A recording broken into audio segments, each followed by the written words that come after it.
wabarakatuh, mahasiswa semester 6 yang Ibu banggakan. Alhamdulillah kita bisa melanjutkan mata perkuliahan e-learning, mata kuliah metode penelitian administrasi publik.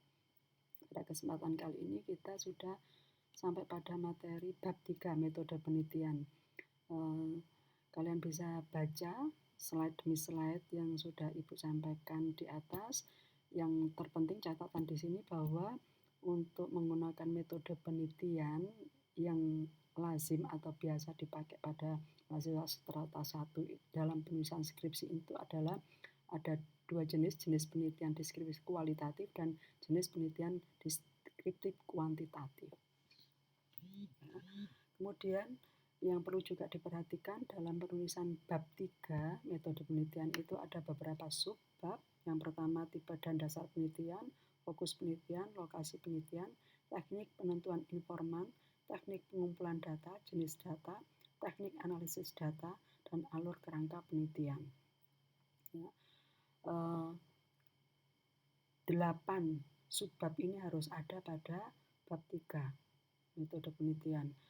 Sekarang kita bahas satu persatu secara singkat saja ya.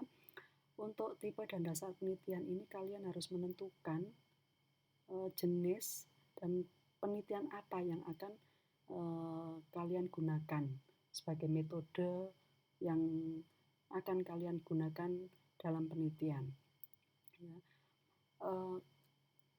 Menentukan pendekatan penelitian ini adalah terkait judul kalian. Kalau judul kalian itu menggunakan 2 atau 3 atau lebih dari variabel, dari 2 atau 3 atau lebih dari 3 variabel itu namanya pakai pendekatan penelitian kuantitatif.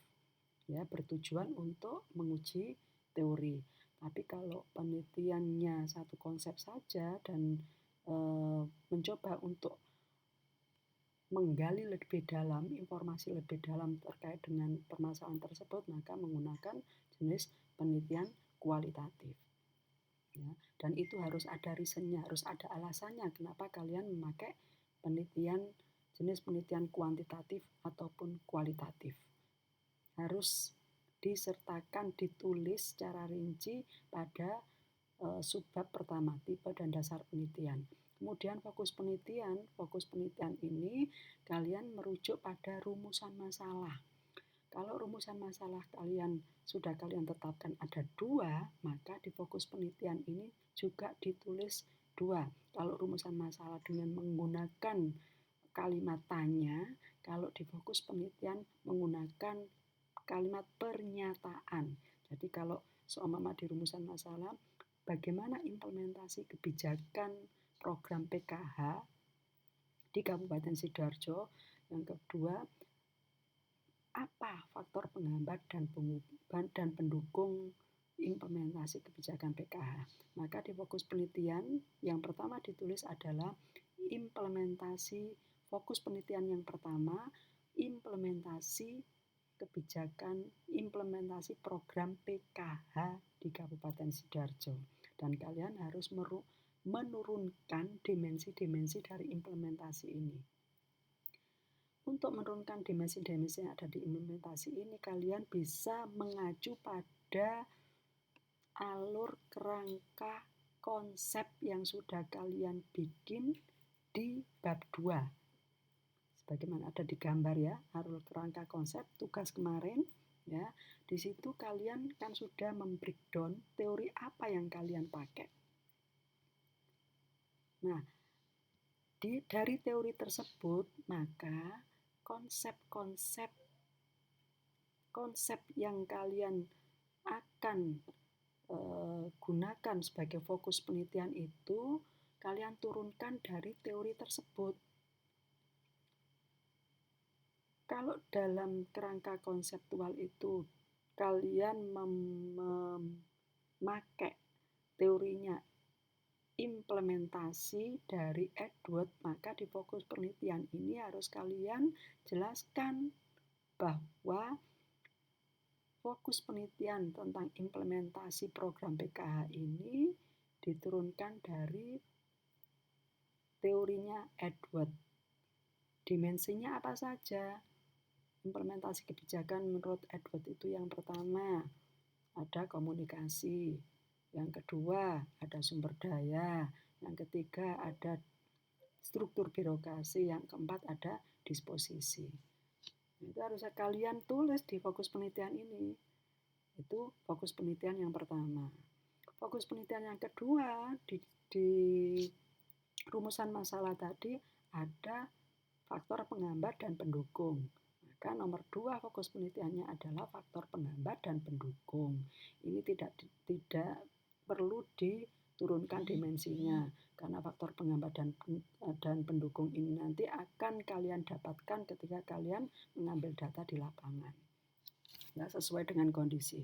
Kemudian yang ketiga, lokasi penelitian. Lokasi penelitian ini harus kalian tetapkan di mana yang tempat yang akan menjadi lokasi penelitian kalian, dan terutama adalah alasan mengapa lokasi penelitian tersebut kalian jadikan sebagai tempat penelitian.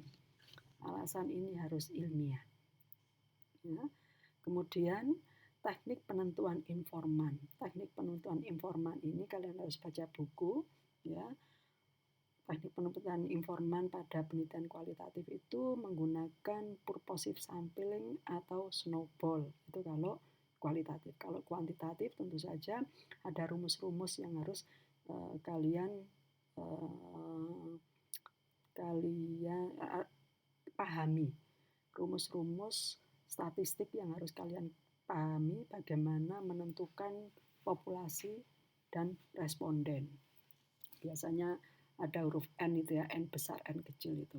Kemudian teknik pengumpulan data. Teknik pengumpulan data di sini ada 3, ada observasi, ada wawancara, dan ada dokumentasi. Kalian harus jelaskan semuanya. Bagaimana observasi itu, bagaimana dokumentasi itu, bagaimana wawancara. Jadi kalian seolah-olah itu akan melaksanakan penelitian karena itu bahasa-bahasa yang ada di bab 3 dalam bentuk proposal ini adalah kalimatnya itu kalimat future, kalimat yang akan datang gitu ya. Akan. Saya akan melakukan ini, ketika saya observasi saya akan melakukan ini. Nah, jadi sudah ada bayangan kalian bagaimana mengambil data di lapangan itu. Nah, itu ceritakan di sini bagaimana observasi itu dilakukan, bagaimana wawancara itu dilakukan, bagaimana mendokumentasikan itu dilakukan. Ya. Kemudian yang keenam ada jenis data. Jenis data di sini ada data sekunder dan ada data primer. Dan data sekunder itu seperti apa? Apa saja yang kalian mau dapatkan dari data sekunder terkait dengan judul kalian, dan apa saja data primer yang kalian butuhkan sesuai dengan judul kalian. Kemudian teknik analisis data. Teknik analisis data untuk penelitian kualitatif ini biasanya pakai lazim digunakan pakai analisis interaktif, model interaktif dari Miles and Haberman. Ya. Kemudian kalau kuantitatif biasanya ini pakai uji korelasi. Jadi ada uji korelasi data, kemudian pakai rumus-rumus yang biasanya pakai rumus yang dipakai adalah SPSS. Ya, 7 itu saja. Kemudian untuk alur kerangka penelitian kita akan bahas di next pertemuan selanjutnya. Ya, oke. Akan Ibu jelaskan nanti. Kalau kurang jelas akan Ibu jelaskan lagi melalui voice di WA. Oke, selamat belajar. Mudah-mudahan diberikan Allah kemudahan, kelancaran dalam memahami setiap materi yang diberikan dosen. Dan mudah-mudahan ilmu kalian kelak akan bermanfaat. Sukses selalu. Assalamualaikum warahmatullahi wabarakatuh.